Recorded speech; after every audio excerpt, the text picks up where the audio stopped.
Welcome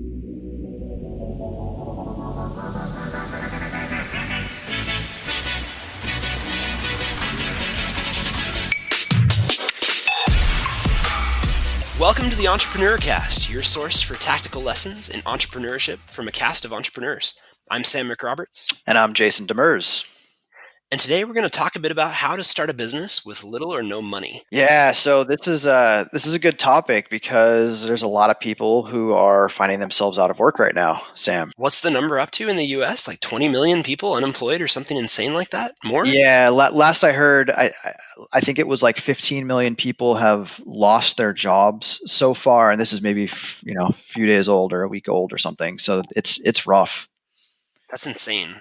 Yeah. I mean, if ever there was a time to figure out a way to start a new business with as little upfront capital as possible, since money is tight, now's the time. Yep. This is something that Jayson and I have done repeatedly. We've each started and shut down multiple businesses. Jayson sold one. I'm still running a business that I've had up for the last 12 years now, I think. So, we've learned a few things along the way, I think.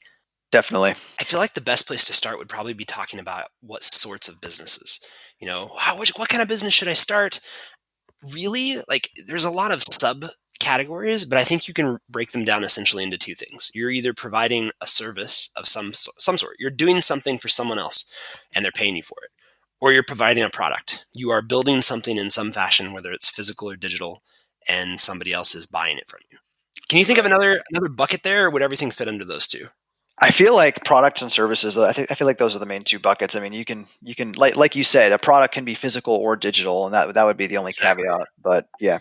So a media company might seem like a different thing, but really it's just a different type of product. It's a digital product, and you're making money in a number of different ways. So Service or product. The big difference between these two, in my mind, service businesses almost always have a lower startup cost, and it's faster to start seeing an ROI. You can get money out of those quicker. A product typically has higher startup costs. Not always. I mean, if it's a digital product, maybe not. But higher startup costs on average, and they're typically a longer-term ROI. It takes some time to ramp up, and it can be a bit slow at first.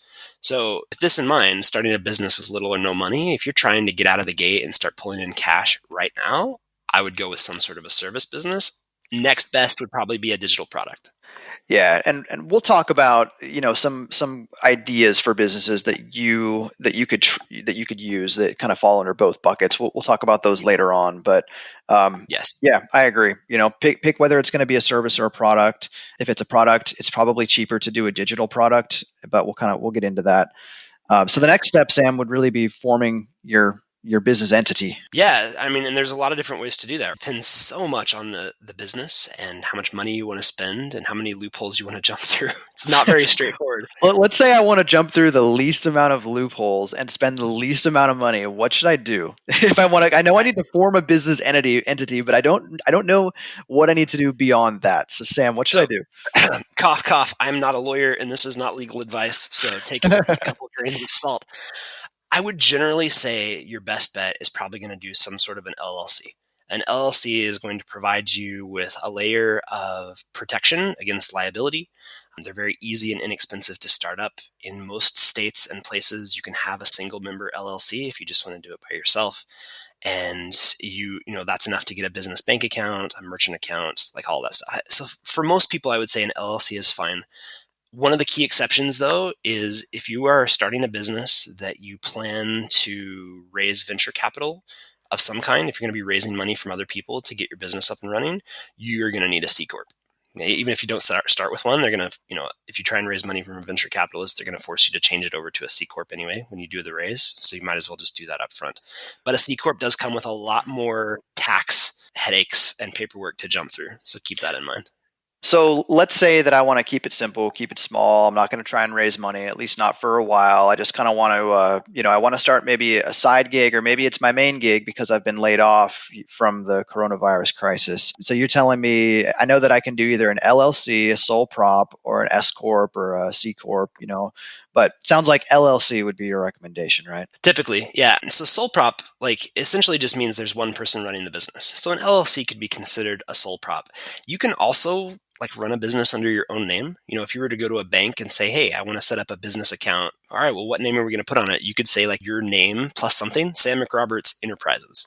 And you don't really have to register the business name. They'll open it up under that name. It's fine. And that could be one option if you don't really care about liability. Because really, the biggest benefit in setting up a business is that it creates a protective layer around you. You are not personally liable for business debts unless you agree to them, or liability if your business creates something and it causes harm to somebody, they can sue your business entity, but probably not you directly. If you set it up correctly and run everything the right way, there's that layer of protection.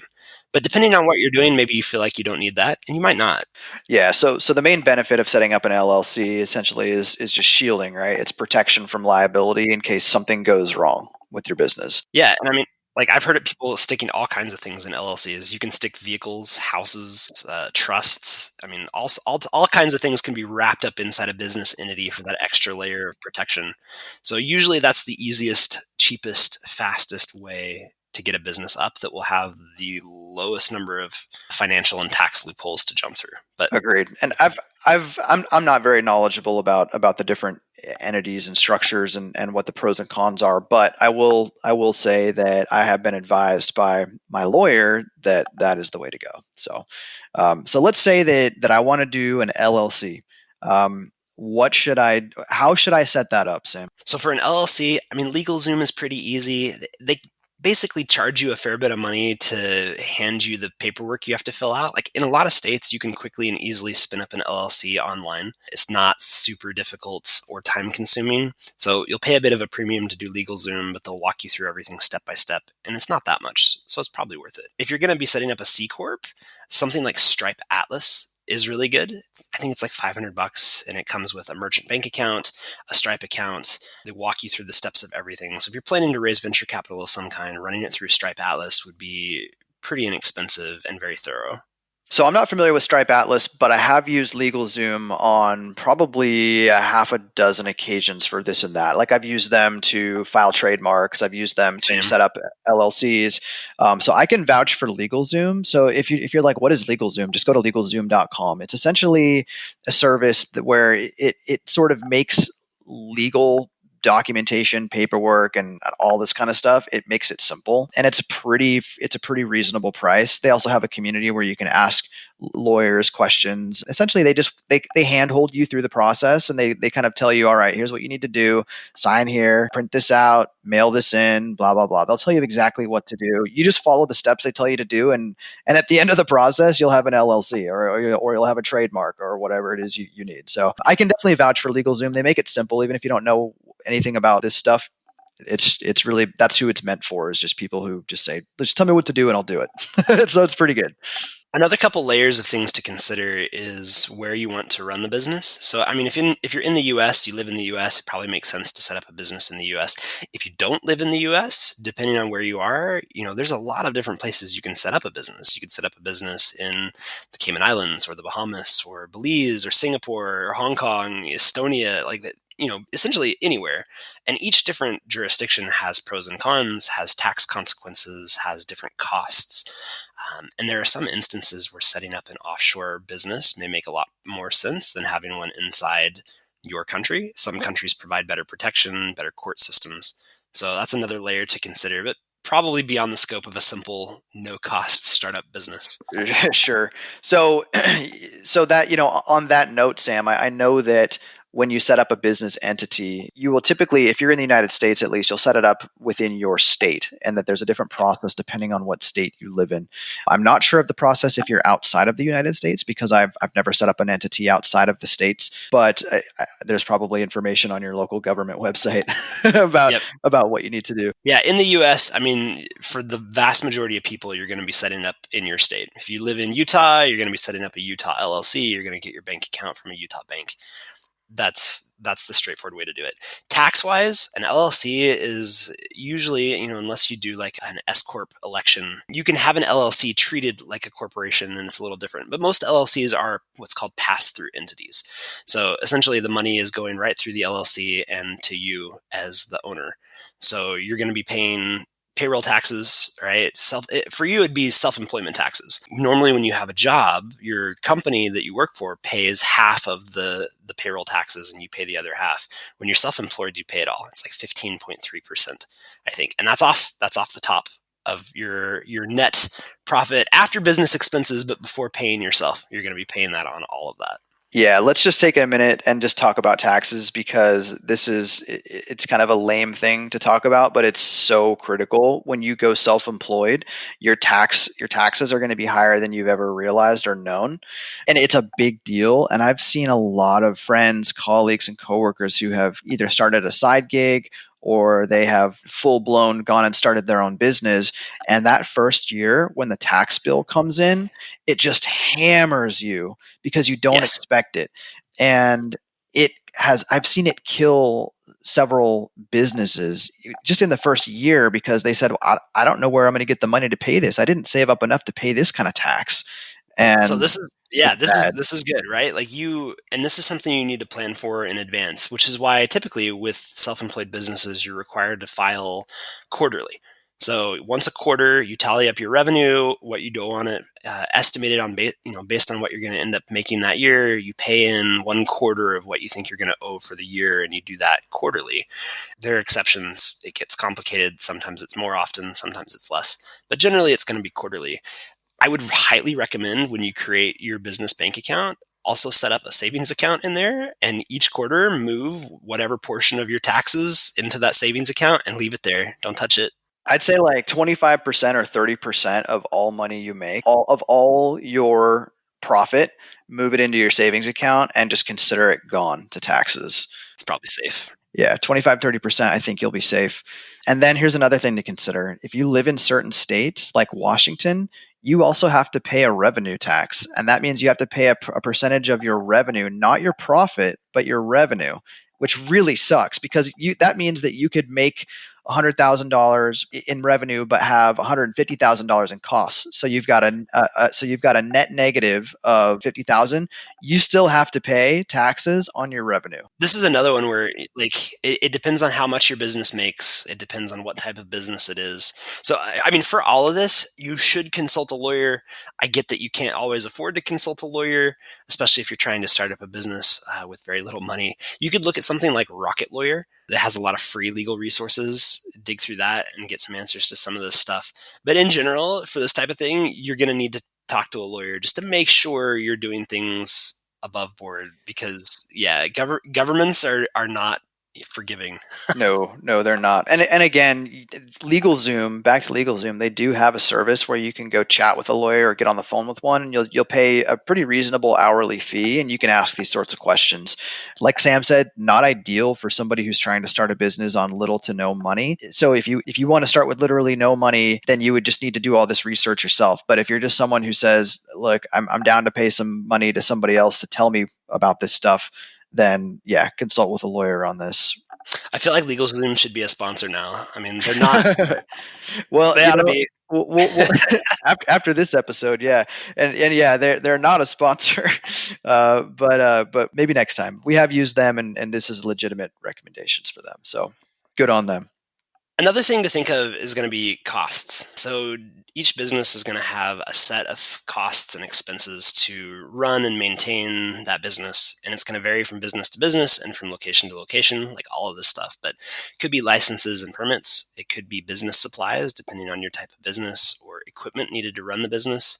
Office space, if you choose to have an office, although I guess that's not a big concern at the moment since everybody's working from home. That's true. Different like associations or subscriptions or membership. As an SEO, I subscribe to a bunch of different tools that I use for my business. Operating expenses. So, I mean, again, that could be all sorts of things. Operating expenses could include your tools. It could include internet subscriptions. It could include, business lunches. All kinds of things could be fit into the OpEx bucket. Legal fees, if you use a lawyer. And then, of course, the biggest cost for most businesses, the cost of employees or contractors, if you are hiring employees or contractors and not doing everything yourself. And, some businesses, that's 50% of their revenue right there goes directly to employees or contractors, maybe more. Yeah, that's been my experience with my businesses is employees and contractors is the vast majority of my expenses. But my businesses, I've always run my businesses in a remote environment. So in other words, all my employees work from home. So I've got no central office, which means I don't have to pay janitors. I don't have to pay people's, electricity bills. I don't even, I never even paid people's internet costs. I just said just run off of whatever your home internet is, and same with cell phone and stuff like that. And people were always cool with that. I mean, we've already got internet at home we're using. Might as well just use that. So there are ways that you can set up your business to minimize many of these expenses. So think about what you can do to essentially just minimize these. Yep. Keep it as low as you can, Yep. outsource initially until you have enough work that you can't do it and you need to have somebody else on board to take it off because you just don't have hours left in the day. Don't hire a part-time or a full-time employee until it's painful. You should hire to solve a pain. Yes, agreed. And I mentioned this in a previous episode, but let me, it makes sense to mention this again. When I was first starting out as an entrepreneur, when I hit that pain point where I couldn't handle any more on my own, and I knew I needed to delegate, I found a VA, which is short for a virtual assistant, on a site called onlinejobs.ph. And this site is meant for Filipino workers who want to get paired up with American or various companies in really any country. But for me, I'm in the United States. And you can browse the site and you can see their resumes, you can see their skills, you can filter by skills, level of English proficiency, and you can interview them usually over a Skype call or something. And they will work for you for a very reasonable wage because the cost of living in the Philippines is very, very low compared to many countries, including the United States. And so that was how I got my first employee, and it helped tremendously. And I'm talking about something in the realm of $500 to $1,000 a month is a typical fair pay for a VA, and that's for 20 to 40 hours of work per week. So that would be where I would start. I don't know what the current exchange rate is, but it's something like the average professional salary in the Philippines is about 20 to 25,000 Philippine pesos per month, and it's around $600, give or take. Mm-hmm.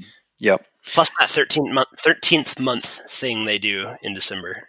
Yes, the 13th month thing, which I always honored, and all that is in the month of December, they get twice their normal monthly pay, and it's just sort of a cultural tradition. Christmas bonus. Yeah, it's like a Christmas bonus. Yeah, they call it the 13th month bonus there, which is kind of interesting, but I always honored it, and it's it makes sense too. So Agreed. if you're in the US and you're thinking, whoa, $600 for a full-time employee, that's robbery.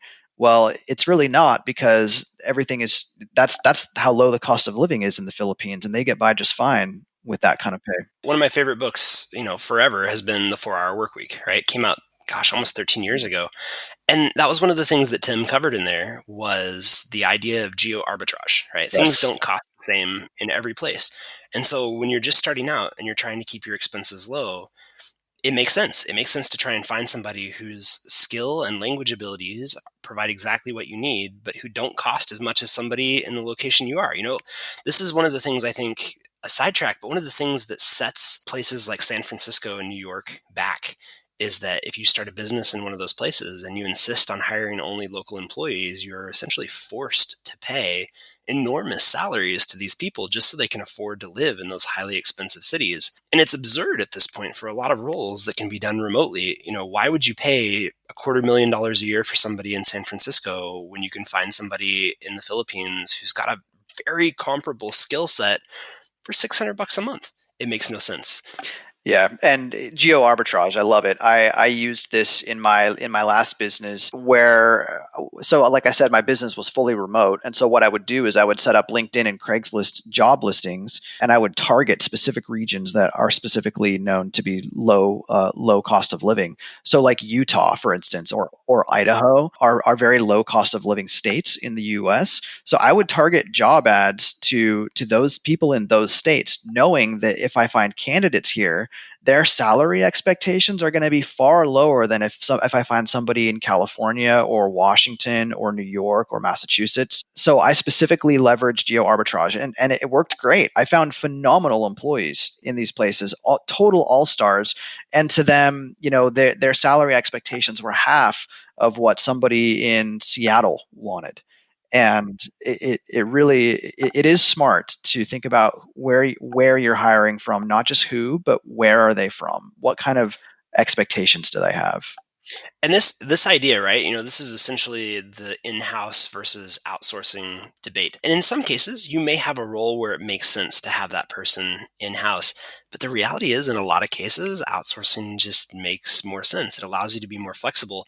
And especially if you're outsourcing outside of your home country, there's tax advantages. You don't have to pay US payroll tax to somebody who lives in another country. You don't have to file tax reporting on that person. They live outside your country. There's tons of benefits to doing it that way. It also lets you scale up and down as needed without having to explicitly hire and fire people. But if you have a role that's going to require full time or requires very close cooperation with you, they need to be on hand during your hours and maybe present with you to do meetings or meet with clients. Like that's a different can of worms. But considered whatever type of business you're starting, if it is going to need employees, whether or not those truly need to be in-house full time near you, or they could be anywhere part-time freelancers, it makes a big difference. Yep.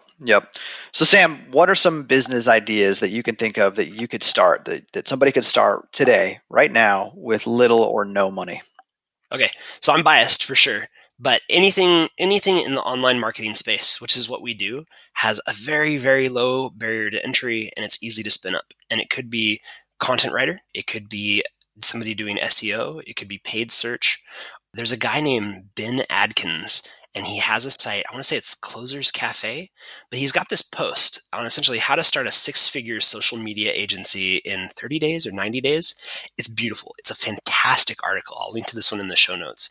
But essentially, the premise is you find a local business and you go to them and say, hey, for $500 a month, I will set up and run social ads driving leads to your business.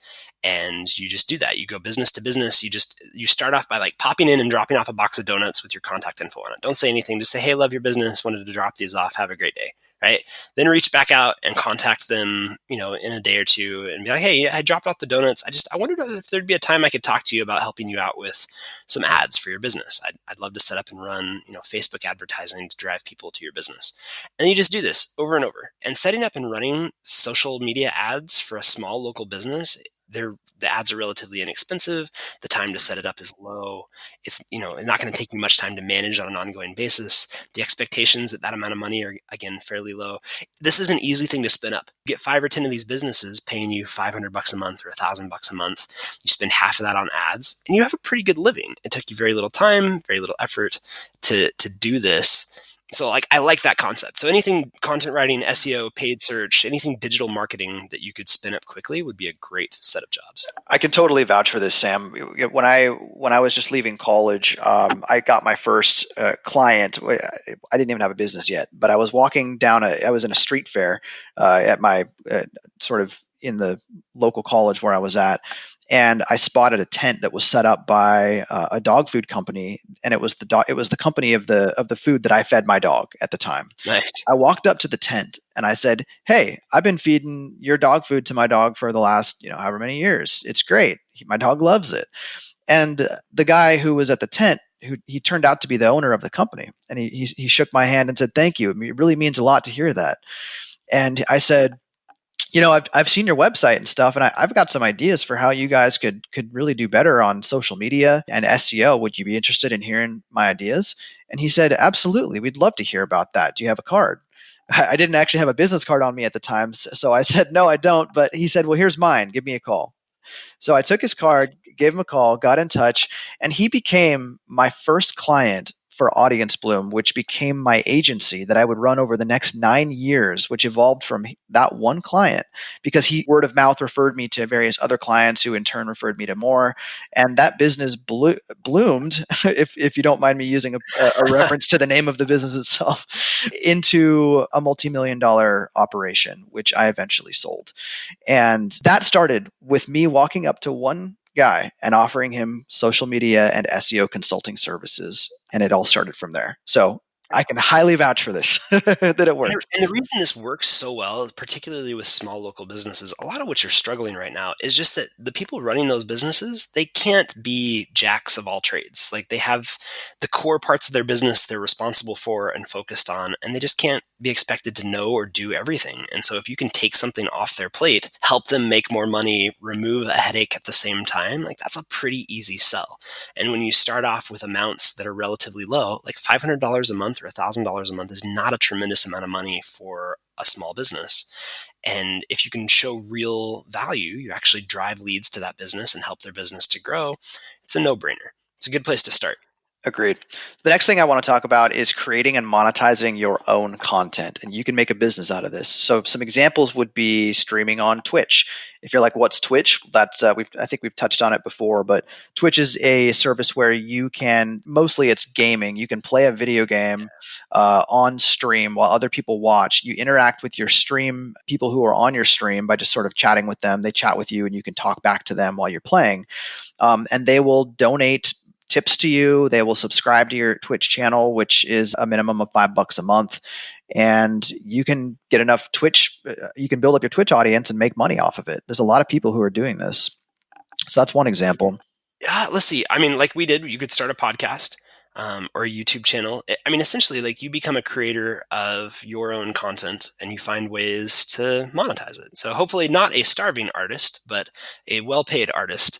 And podcasts, I would say, maybe don't qualify as quick. It's going to take time to ramp up a podcast and make money from it.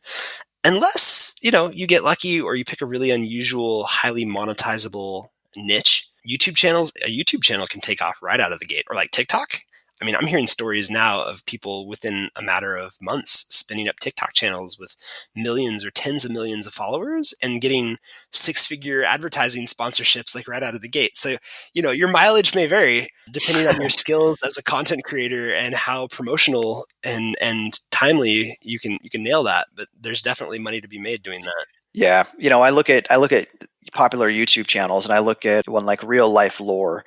Who it appears to just be one guy who's running the channel, and he uses a lot of stock footage. He just uses his own voiceover for narration, but his content is phenomenal, and he gets generally millions of views per video, and I'm sure he monetizes the crap out of that.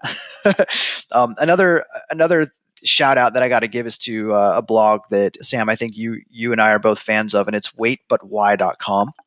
This is run by Tim Urban, who is a phenomenal writer with a very, very funny sense of humor that really comes out in his art and his writing. And he's got articles on there about stuff that applies to pretty much anyone, really just sort of about psychology and life's mysteries. And he writes in a way that is relatable and funny, and he makes some really great points. So all he did was start a blog, and he wrote about his ideas, and it has become enormously popular.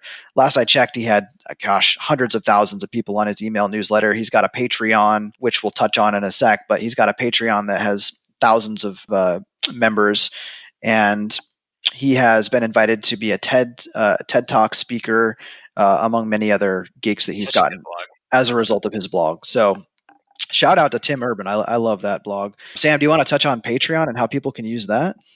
Yeah, I mean, so I haven't used it personally. So Patreon, essentially, it's a spin on the old idea of an artist having a wealthy patron.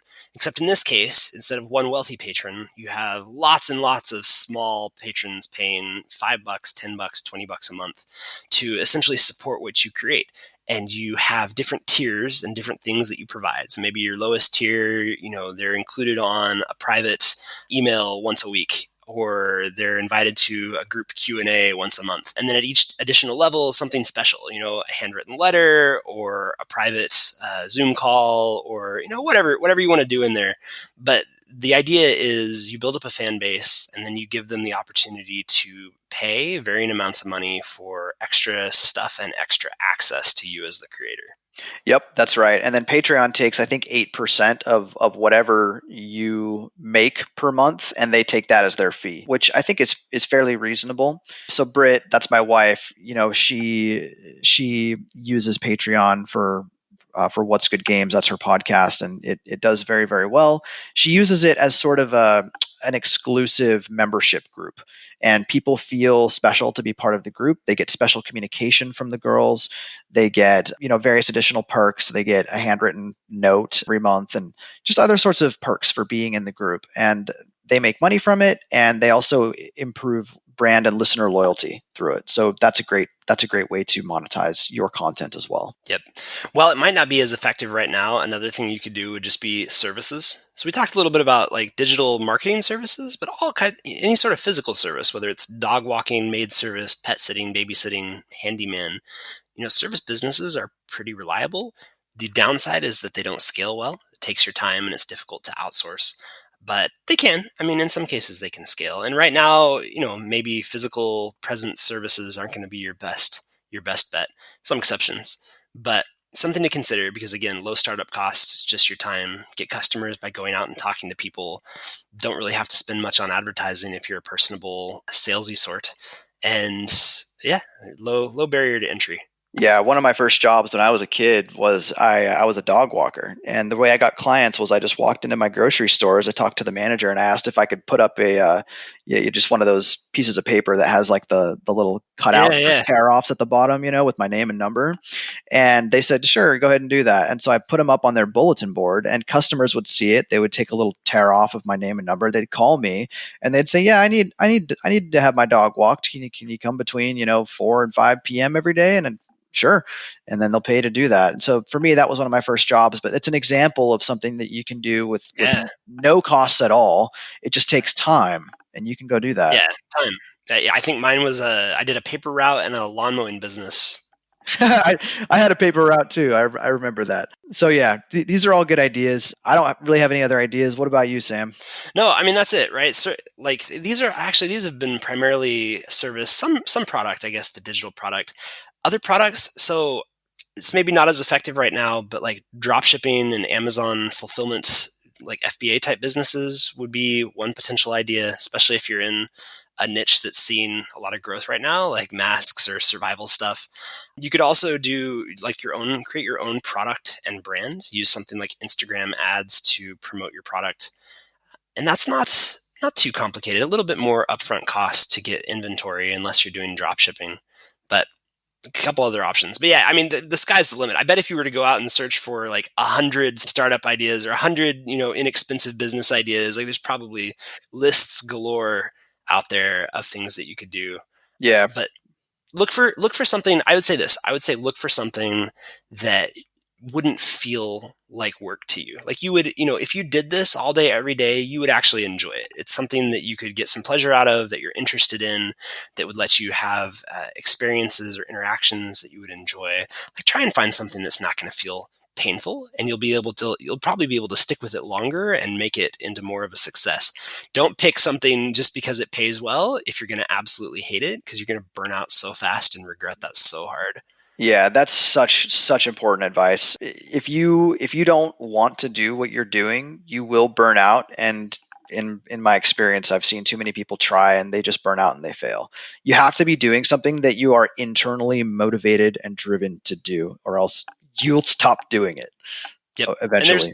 You got to strike a balance. But in my experience, if there's something you love doing, there's a way to find a business with that. Just be careful. Be careful you don't when turning something you love into a business, there's always the risk that you're going to end up hating it because of the process of making it a business and monetizing it. So yes, always try and strike a balance. Don't go too far one way or the other. That's super important, and that's super good advice. Thanks, you guys. Really appreciate you listening to this episode. If you have any questions about how to start a business, get in touch with us. You can find us on Twitter, or you can shoot us an email at theentrepreneur@gmail.com. Yes, absolutely. Like reach out to us. I love talking about starting up businesses. If you need ideas or want to bounce something off someone, find me on Twitter, Sam's_antics. I will chat with you about this all day long. I love it. So Thank you again. Please subscribe, leave a review, and rate the podcast. That would help us out a ton. Thanks a lot, guys.